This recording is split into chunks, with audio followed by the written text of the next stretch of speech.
ఓం శ్రీరామచంద్ర పరబ్రహ్మణే నమః. ఓం నమో వశిష్ఠ విశ్వామిత్ర వ్యాస వాల్మీకి సుఖాదిభ్యః. ఓం శుక్లాం భరధరం విష్ణుం శశివర్ణం చతుర్భుజం ప్రసన్నవదనం ధ్యాయేత్ సర్వవిఘ్నోపశాంతయే. ఓం నమో బ్రహ్మాదిభ్యో బ్రహ్మ విద్యా సంప్రదాయ కర్తృభ్యో వంశ ఋషుభ్యో మహద్భ్యో నమో గురుభ్యః. ఓం శ్రీరామో రామభద్రశ్చ రామచంద్రశ్చ శాశ్వతః రాజీవలోచన శ్రీమాన్ రాజేంద్రో రఘుపుంగవః. శ్రీ యోగ వాసిష్టము నిర్వాణ ప్రకరణము ఉత్తరార్ధము. అయితే రామ, జలమందు వచ్చేటువంటి సుడిగుండాలు లాగానే సమస్త పదార్థాలు కూడా మొట్టమొదట అనేక రకాలైనటువంటి చమత్కారాలు చేస్తూనే ఉంటాయి. అంటే కోరికను కలుగజేయడం ద్వారా చిత్తాన్ని భ్రమింపజేస్తాయి కదా. ఆ తర్వాత రాగమని ద్వేషమని, అంటే ఇష్టమని అయిష్టమని మొదలైనటువంటి నరకాల రూపంలో ఉన్నటువంటి ప్రమాదాలు కానీ అవన్నీ కూడా మార్పును పొందుతూ ఉన్నవి.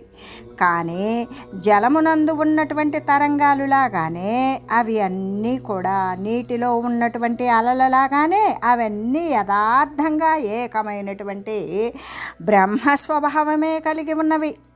సర్వ పదార్థాల యందు కూడా వ్యాపించినది అయి ఉన్నది.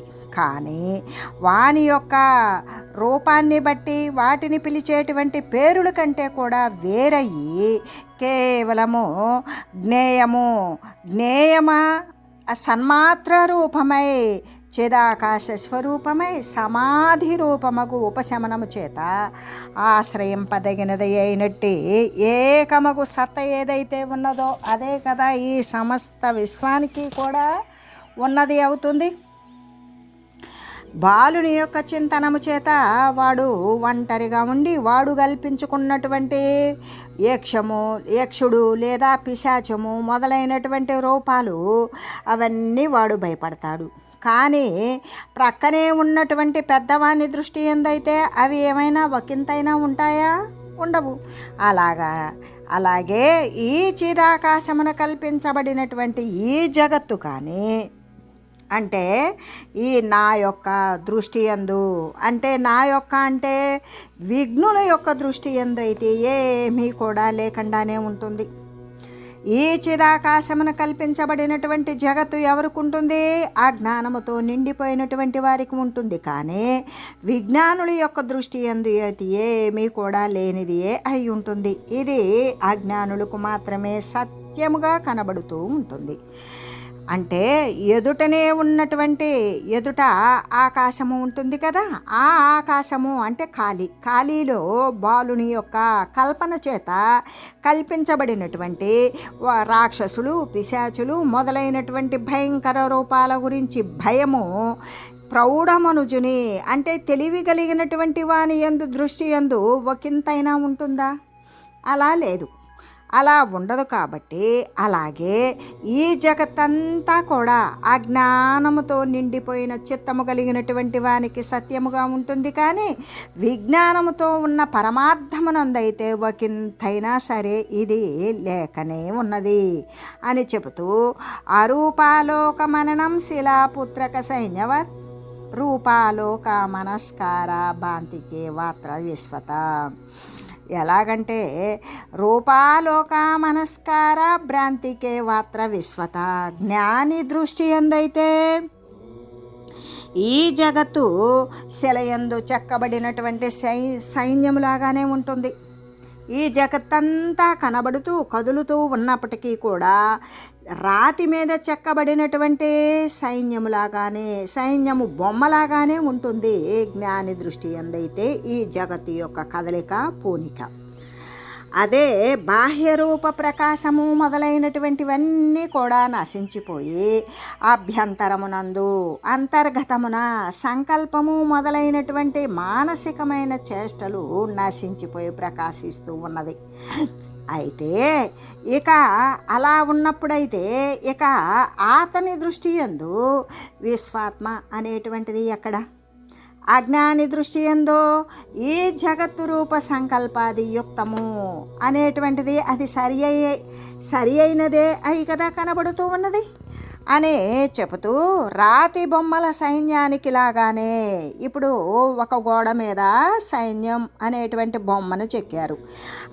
ఈ జగత్తు అలా రాతి బొమ్మల సైన్యానికి మళ్ళీనే ఈ యొక్క జగత్తు కూడా జ్ఞానికి బాహ్యమునందు కానీ అభ్యంతర విషయమునందు కానీ లేకుండానే కనబడుతూ ఉంటుంది. కాబట్టి ఇక అతనికి జగత్తు అనేటువంటిది ఉంటుందా? ఉండదు. అదే అజ్ఞానికైతే ఈ జగత్తు బాహ్యమునందు అభ్యంతరమునందు లోపల వెలుపల కూడా విషయాలతో కూడుకొని కనిపిస్తుంది. కాబట్టి అతనికి జగత్తు అనేది ఉన్నది అని చెప్పవచ్చు. యథార్థముగా విచారించి చూసినట్లయితే రూప ప్రకాశము మొదలైనటువంటి సంకల్పము మొదలైనటువంటి బాహ్యమునందు కానీ అభ్యంతరమునందు విషయాల యొక్క సారము ఏమై ఉన్నది? సర్వము చిన్మాత్రమే అయి ఉన్నది అయినప్పుడు అది కూడా మనం యథార్థముగా ఏ విధంగా జ్ఞాన దృష్టి చేత విచారించి చూసినట్లయితే రూపము కానీ ప్రకాశము కానీ సంకల్పము కానీ మొదలైనటువంటి బాహ్యాభ్యంతరము లోపల వెలుపల ఉండేటువంటి విషయాల యొక్క సారమంతా ఏమై ఉన్నది? చిన్మాత్రమే అయి ఉన్నది. ఎలాగంటే చిదాకాశము కంటే భిన్నముగా అవి లభించడం లేదు. కాబట్టి ఇంకా ప్రపంచత్వము అనేటువంటిది ఉన్నదా? ఉంటే ఎక్కడ ఉన్నది? విధోవిత్వం జగద్భ్రాంతి రవిత్వం తూ నా విభ్రమ విత్వా విత్వే త్వదా ఎత్తే చిత్తా చిత్తేత యథాతవ. కాబట్టి రామ, జ్ఞాతకు జగత్తును తెలియటమే జగద్భ్రాంతి అయి ఉన్నది. జ్ఞాత అంటే తెలివి. ఆ తెలివికి జగత్తును గురించి తెలియటమే జగత్తు యొక్క భ్రాంతి అయి ఉన్నది. అలా తెలియలేదనుకో, జగత్తును గురించి విషయమేమి జగత్తు గురించి అతను ఎరుగకుండా ఉన్నాడు. అప్పుడు ఆ జ్ఞాతకు సర్వ భ్రమ కూడా శాంతిస్తుంది కదా. ఇంకక్కడ ఏమీ భ్రమ ఉండదు. సర్వభ్రమ శాంతియే అవుతుంది. ఇంకా ఇప్పుడు స్మరణ కానీ విస్మరణల వలన కానీ అంటే గుర్తుంచుకోవడం కానీ మరిచిపోవడం కానీ వీటిలాగానే జగత్తుని గురించి తెలుసుకోవడం లేదా తెలియకపోవడం అనేటువంటివి అవన్నీ కూడా నీ యొక్క ఆధీనమునందే ఉన్నవి కదా అని చెబుతూ, ఎలాగంటే ఓ రామ, జగత్తుని తలంచడం జగద్భ్రాంతి. జగత్తుని తలచలేదనుకో, ఇక అప్పుడు నీకు సర్వభ్రమలు నశించినట్లే. ఆ తలంచడం కానీ తలచకపోవడం కానీ ఈ రెండూ కూడా ఎప్పుడు విస్మృతి అంటే గుర్తుంచుకోవడం, గుర్తు లేకపోవడం అనేటువంటిది, మరిచిపోవడం అనేటువంటివి అన్నీ కూడా నువ్వు తలంచుతావో తలంచకుండా ఉంటావో, దాన్ని మననం చేసుకుంటావో మరిచిపోతావో అనేది ఇవన్నీ కూడా నీ యొక్క అధీనంలోనే ఉన్నవి అనే చెబుతూ, వ్యాపకమైనటువంటి చిదాకాశము పరమాకాశ రూపమే అవడము చేత, అంటే సర్వము వ్యాపించి ఉన్నటువంటి చిదాకాశము పరమాకాశ రూపము అంటే శుద్ధ చిన్మాత్ర బ్రహ్మరూపమే అయి ఉన్నది. అలా అయి ఉండడం చేత దాని యొక్క స్వభావం యొక్క పరివర్తనము ఏ విధంగా కూడా ఎక్కడా కూడా ఏమాత్రము సంభవింపజాలదు. ఎలాగంటే చైతన్యము జడము ఎప్పటికన్నా అవుతుందా? చైతన్యము కదలనిది అవుతుందా? ఎప్పటికీ కూడా చైతన్యము జడమెన్నటికీ కాజాలదు. ఎలాగంటే ఆకాశము మూర్తిమత్వం అవుతుందా? ఆకాశము అంటే ఏ యొక్క ఆకారము లేనటువంటిది, అది మూర్తిమత్వం అవుతుందా? అలాగే ఈ యొక్క చిదాకాశము కూడా, ఈ చైతన్యము కూడా జడము అనేటువంటిది ఎప్పటికీ కాజాలదు. ఆకాశము ఏ విధంగా ఆకారాన్ని కలిగి ఉండదో అలాగే ఈ చైతన్యము కూడా ఎప్పటికీ కదలనిది అయి ఉండదు. అంటే చిన్మయమైనటువంటి ఈ విశ్వానికి స్వభావ వికారత్వము ఏమీ లేదు. ఎలాగంటే విచార దృష్టితోటి కనుక చూసినట్లయితే రూపంతోనూ మరి పేరుతోనూ కూడా కూడుకొని ఉన్నటువంటి ఈ యొక్క మార్పులకు లోనయ్యే రూపము కలిగిన ఈ జగత్తు మరి ఎప్పుడైతే జ్ఞానము చేత ఇది బాధింపబడిందో అది ఆ చైతన్యమునందు ఎలా ఉండగలుగుతుంది? ఉండలేదు. అంటే ఈ సమస్త ప్రపంచము కూడా ఏమై ఉన్నది? అప్పుడు చిదాకాశ మాత్రమే అయి ఉన్నది. ఎందుకు? అద్వితీయము, రెండవది లేనిది. ఆ ఉన్నదేంటి?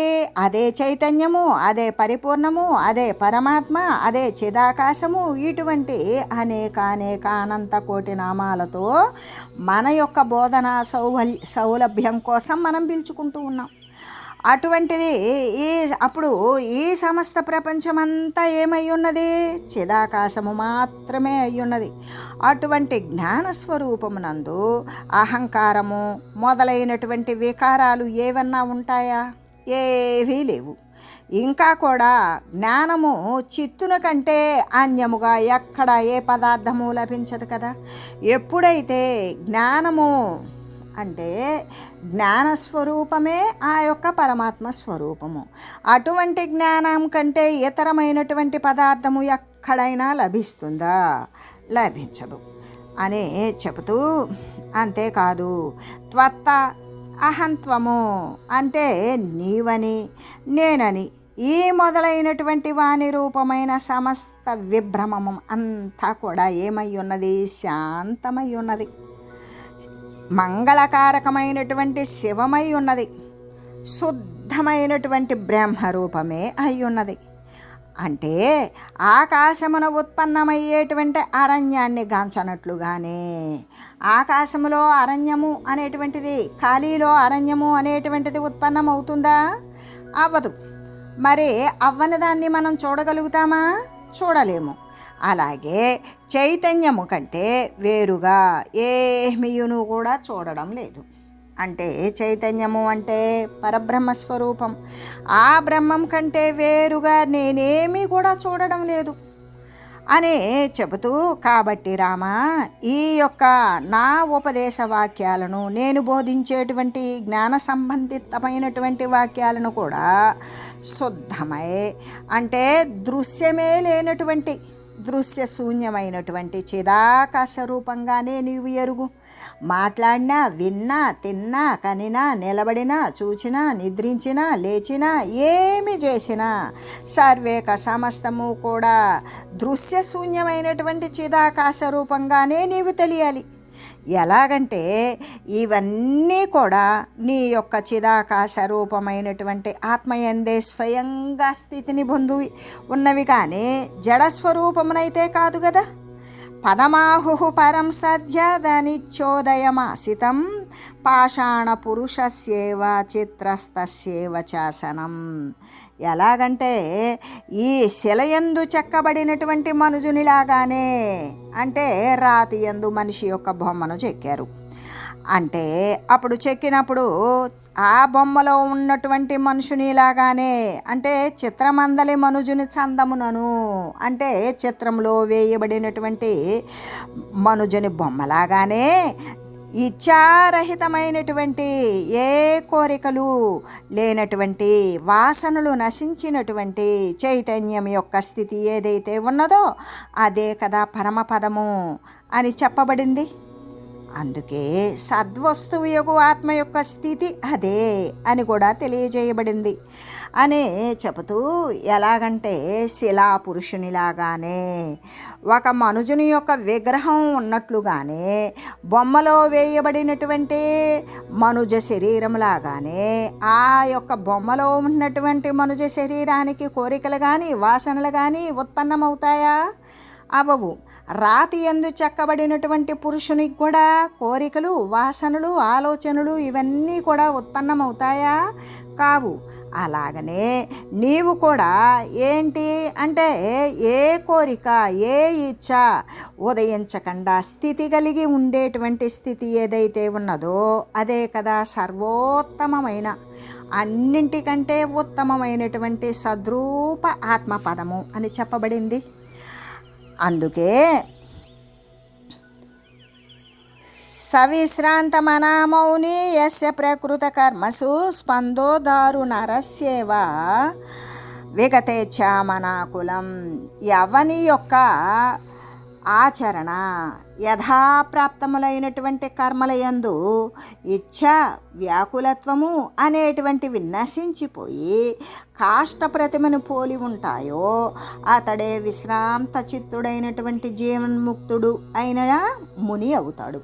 అంటే ఎవని యొక్క ఆచరణ, ఎవరైతే యథాప్రాప్తములైనటువంటి వస్తువుల యందు కర్మల యందు కూడా ఎటువంటి ఇష్టము కానీ మరి దాని పట్ల ఇష్టము కానీ ఒకదాని పట్ల రాగము కానీ మరొక దాని పట్ల మరి ద్వేషము కానీ ఆసక్తి అనాసక్తులు లేకుండా వాటి పట్ల యథాప్రాప్తములైనటువంటి కర్మల పట్ల ఏమాత్రము సంతోషము వ్యాకులత్వము అనేటువంటిది నశించిపోయి ఎలాగంటే కొయ్యయందు చెక్కబడినటువంటి ప్రతిమలాగానే ఆ యొక్క కొయ్యయందు చెక్కబడినటువంటి ప్రతిమకు ఏ విధమైనటువంటి కర్మల యందు ఇచ్చ కానీ ఆసక్తి కానీ బాధ కానీ ద్వేషం కానీ ఎలా ఉండవో ఆ కాష్ట ప్రతిమ ఆ కొయ్య బొమ్మ అనేటువంటిది ఎలా పోలి ఉంటుందో ఏది ఈ కర్మల యందు వ్యాకులత్వరహితమై ఏమాత్రము సంకోచ వ్యాకోచాలు సంకల్ప వికల్పాదులు లేకుండా కాష్ట ప్రతిమను పోలి ఉంటుందో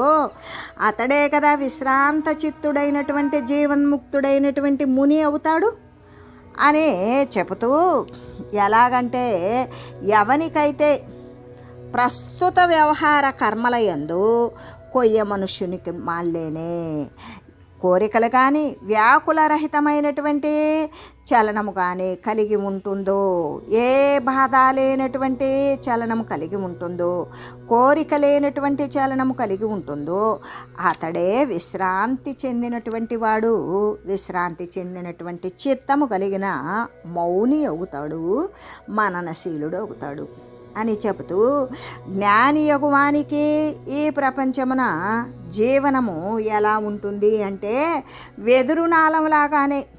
వెదురునాళము అంటే వెదురు బొంగు. ఆ వెదురు బొంగులో ఏముంటుంది? మొత్తం ఖాళీ ఉంటుంది. బయట శూన్యంగానే ఉంటుంది, లోపల శూన్యంగానే ఖాళీగానే ఉంటుంది. అంటే జ్ఞాని యగువానికి ప్రపంచ జీవనం ఎలా ఉండాలి అంటే వెదురునాళంలాగానే లోపల వెలుపల బాహ్యమునందు అభ్యంతరమునందు కూడా ఖాళీగా ఎటువంటి మరి ఇష్టము అయిష్టము అనేది నశించిన రసహీనముగా వాసనారహితముగా కోరికలు నశించినదిగానే తోస్తుంది. యస్య నస్వదతే దృశ్యమదృశ్యం స్వదతే హృది నా బాహ్యాభ్యంతరం శాంతః సా వితీర్ణో భవార్ణత. అంటే ఎవనికైతే హృదయమునందు ఈ దృశ్య ప్రపంచము అనేటువంటిది రుచించదో, ఏ విధంగా అంటే ఎవరికైతే ఈ దృశ్య సంబంధమైనటువంటి ప్రాపంచిక నిర్మాణమైనటువంటి వస్తువులు పట్ల విషయ భోగాల పట్ల ఇష్టం లేకుండా ఉంటుందో, ఆసక్తి లేకుండా ఉంటుందో, అది ఎవరి హృదయమునందైతే ఆసక్తి లేకుండా ఉండగలుగుతారో అదృశ్యమైనటువంటి అంటే కంటికి కనబడనటువంటి దృశ్యము కానటువంటి చిన్మాత్ర బ్రహ్మము ఏదైతే అంటే ఏ ఆత్మస్వరూపమైతే వానికి ఇష్టమై ఉంటుందో, ఆ పరబ్రహ్మ చిన్మాత్ర తత్వమే రుచిస్తుందో అటువంటి వాడే బాహ్యమునందు అభ్యంతరమునందు కూడా శాంతుడై ఉంటాడు, స్థిరస్వరూపుడై ఉంటాడు. ఇంకా కూడా అతడే సంసార సాగరాన్ని దాటినవాడే అవుతాడు అని చెబుతూ, ఎవనికైతే హృదయమున ప్రపంచము రుచించకుండా ఉంటుందో, ఇంకా కూడా దృశ్యరహితమైనటువంటి ఆత్మ మాత్రమే ఇష్టంగా ఉంటుందో అతడే బాహ్యమునందు అభ్యంతరమునందు కూడా శాంతి కలిగిన వాడు అవుతూ ఉన్నాడు. ఇంకా అతడే ఈ యొక్క సంసార సాగరాన్ని ఈ శారీరకమైనటువంటి రాకపోకలను శాశ్వతంగా కూడా మరి నివారించుకోగలిగిన వాడే అవుతూ ఉన్నాడు అని చెబుతూ, కాబట్టి ఓ సభ్యులారా, ఈ ప్రారబ్ధ కర్మనాశనమునకి అనుపయోగములైనటువంటి ఇప్పుడు మనం అనుభవించేటువంటిదే ప్రారబ్ధ శరీరం. ఈ ప్రారబ్ధము అనేటువంటిది ఎక్కడి నుండి వచ్చింది? సంచితంలో నుండి వచ్చింది. సంచితంలోనికి కర్మ ఎలా ప్రోగు చేయబడుతోంది అంటే ఆగామి కర్మలు అన్నీ కూడా సంచితంలోకి చేరుతాయి. ఆ సంచితంలోని కొంత భాగము ముందుకు వచ్చి దే ప్రారబ్ధము. ఆ ప్రారబ్ధపు అనుభవానికి యోగ్యమైనటువంటి శరీరాలే ఉత్పన్నమవుతాయి. ఆ విధంగా ఓ సభ్యులారా, ఈ ప్రారబ్ధ కర్మనాశనమున మనం ఇప్పుడు ఈ శరీరంతో అనుభవించేటువంటిది ప్రారబ్ధపు కర్మ. ఈ కర్మను నశింపజేసుకోవడానికి ఉపయోగములైనటువంటి ఇతరమైనటువంటి శబ్దాలను ఉచ్చారణము లేనటువంటి వ్యవహారముల యందు దేహాదుల యందలి అహంకారము నేనని నాదని మొదలైనటువంటి సంబంధాలను నశింపజేసుకునేటువంటి సంబంధరాహిత్యము అనే మాధుర్యముతోటి కూడుకొని మురళిలాగానే వాసనారహితులై, మురళికి ఏముంటుంది? మురళి అంటే లోపలంతా ఖాళీ, బెజ్జాలు బయట ఖాళీ, కాబట్టి దానిలో ఏమీ లేదు. అలా మురళి వలె వాసనారహితులై ఏ యొక్క ఇచ్చ కోరిక వాసన నశింపజేసుకున్నటువంటి వారే మరి ఏ విధంగా శబ్దాలను ఉచ్చరిస్తారు అంటే వాగేంద్రియము చేత ఆ విధమైనటువంటి శబ్దాలను ఉచ్చరించండి. ఎలా? నేనని నాదని ఎటువంటి బంధము సంబంధము లేనటువంటిది, సంబంధ రాహిత్యముతో ఉన్నటువంటి మాధుర్యముతో కూడి ఉన్నది కదా మురళి యొక్క ధ్వని. ఆ మురళిలో ఏమున్నది? ఏమీ లేదు, ఖాళీ. బయట ఏమున్నది? ఏమీ లేదు, ఖాళీ. కానీ అది శబ్దిస్తోంది కదా. అలాగే ఈ మురళిలాగానే కోరికలు వాసనలు నశింపజేసుకొని ఈ నోరు అనబడేటువంటి ఇంద్రియము చేత శబ్దాలను ఉచ్చరించండి. అంటే ఎటువంటి ఇష్టాలను కోరికలను కూడా పెట్టుకోకండి. స్పృశ్యంత్యాం స్పర్శనీయావిని యథా ప్రాప్త్యాన్య వాసనం కోటాగారవద క్షుబ్ధామనిత్యామనోదయం. అలాగే క్షోభావర్జితులై ఏ బాధనైతే పొందుతూ ఉన్నారో మీరు అటువంటి క్షోభను బాధను వదిలివేసేయండి.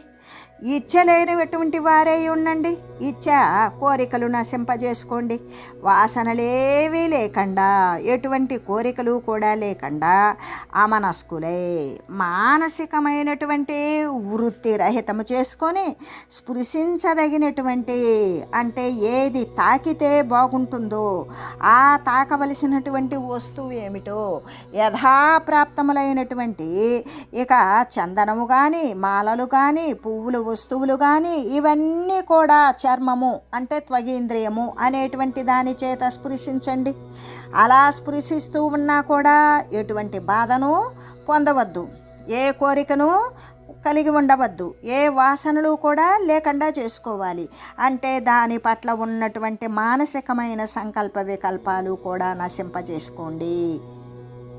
అంటే స్పృశించదగినటువంటి యథాప్రాప్తములైన పదార్థాలు ఒకవేళ మీ ముందుకు వచ్చినట్లయితే ఆ పదార్థాలను నివాస గృహములాగానే క్షోభవర్జితంగా, నివాస గృహములో మనం బాధను పొందుతామా? లేదు, బాధను వదిలివేస్తాం. అలాగనే ఇచ్ఛారహితముగా అంటే కోరికలు నశింపజేసుకున్న వానిలాగానే మనసు అనేటువంటిది ఉదయించకుండా మనసు నశింపజేసుకొని సంకల్ప వికల్పాలు లేకుండా వాసనా విరహితంగా మీరు ఆ స్పృశించదగినటువంటి యథాప్రాప్తమైనటువంటి పదార్థాలను మీ యొక్క చర్మేంద్రియం ద్వారా మీరు వాటిని స్పృశించండి. స్వాధ్యంతం రసజాలాని విగతేచ్ఛ భయైషణం అపరాగాభిలషణం యథా ప్రాప్తాని దర్వివత్. ఆ విధంగానే ఇక్కడ త్వగేంద్రియము అన్నప్పుడు శబ్దాలను ఇక్కడ కర్మేంద్రియాలను గురించే చెప్తూ ఉన్నారు. అంటే బాహ్యమైనటువంటి ఇంద్రియాలను ఏ విధంగా వాటిని నిగ్రహించుకోవాలి అనేటువంటి విషయం ద్వారా ఒకవేళ త్వగేంద్రియాన్ని ఉపయోగించారా ఏ వాసనలు ఇచ్చలు లేకుండా దానిని స్పృశించండి.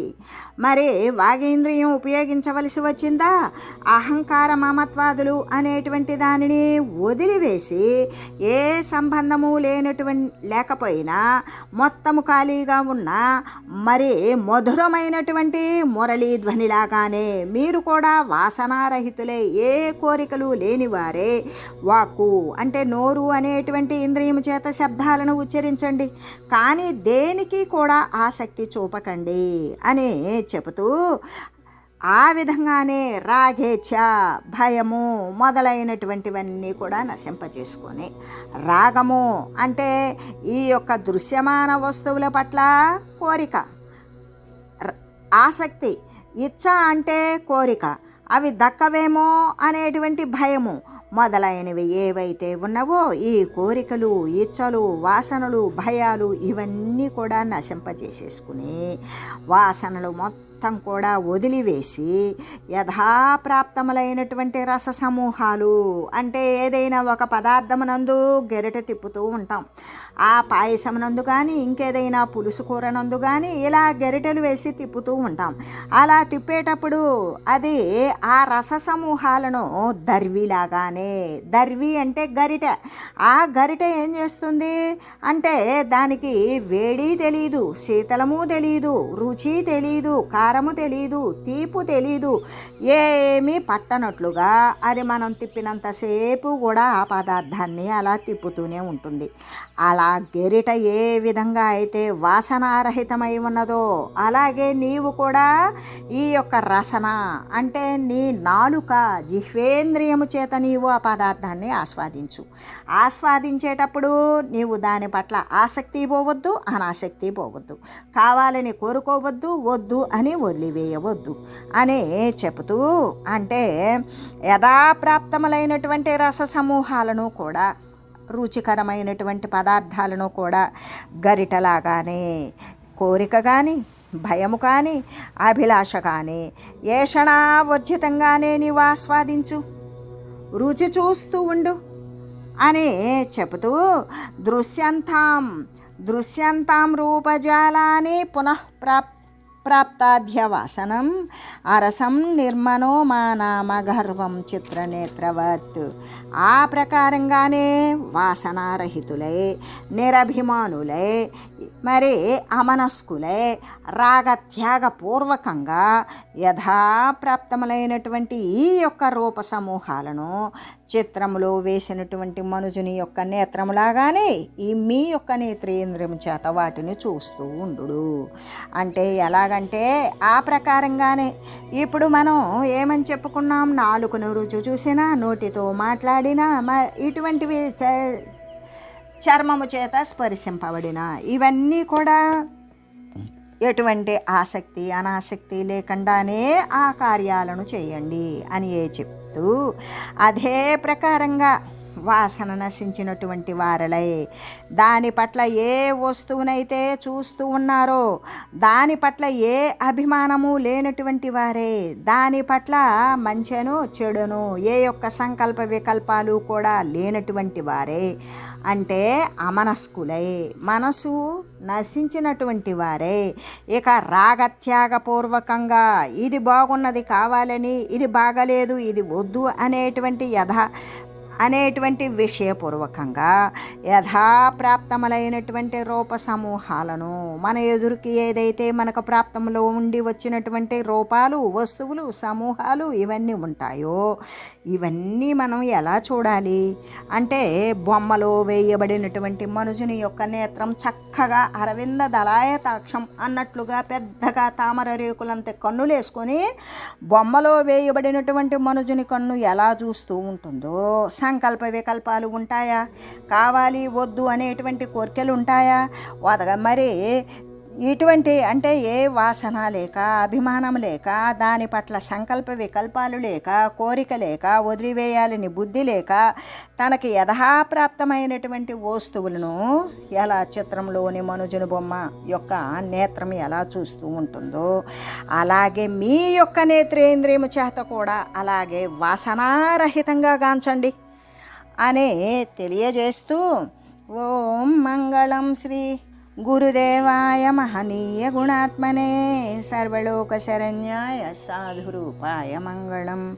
ఓం మంగళం కోసలేంద్రాయ రామాయ రామభద్రాయ చక్రవర్తి తనూజాయ సార్వభౌమాయ జానకీ వల్లభాయ శ్రీరామచంద్రాయ మంగళం. ఓం తత్సత్.